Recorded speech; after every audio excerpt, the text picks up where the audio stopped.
حضرت زنیرہ رضی اللہ تعالیٰ عنہ ایک لونڈی ہے، غریب سادی بی بی، اور لونڈی کنیزہ، ایک مشرک کی کنیزہ تھی، انہوں نے کلمہ پڑھ لیا، وہ ڈنڈوں سے مارتا، دروں سے مارتا، تکلیف دیتا۔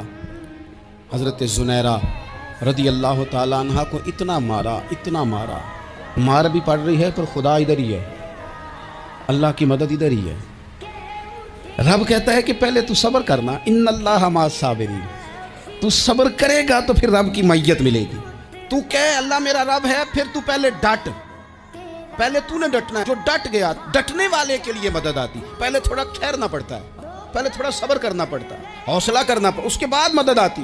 مار پڑ رہی ہے، مارا جا رہا ہے حضرت زنیرہ کو، ان کا مالک جو ہے ظاہری آقا وہ مار رہا ہے، یہ کنیزہ ہے، اتنا مارا اتنا مارا، ان کی بینائی چلی گئی، نظر آنا بند ہو گیا۔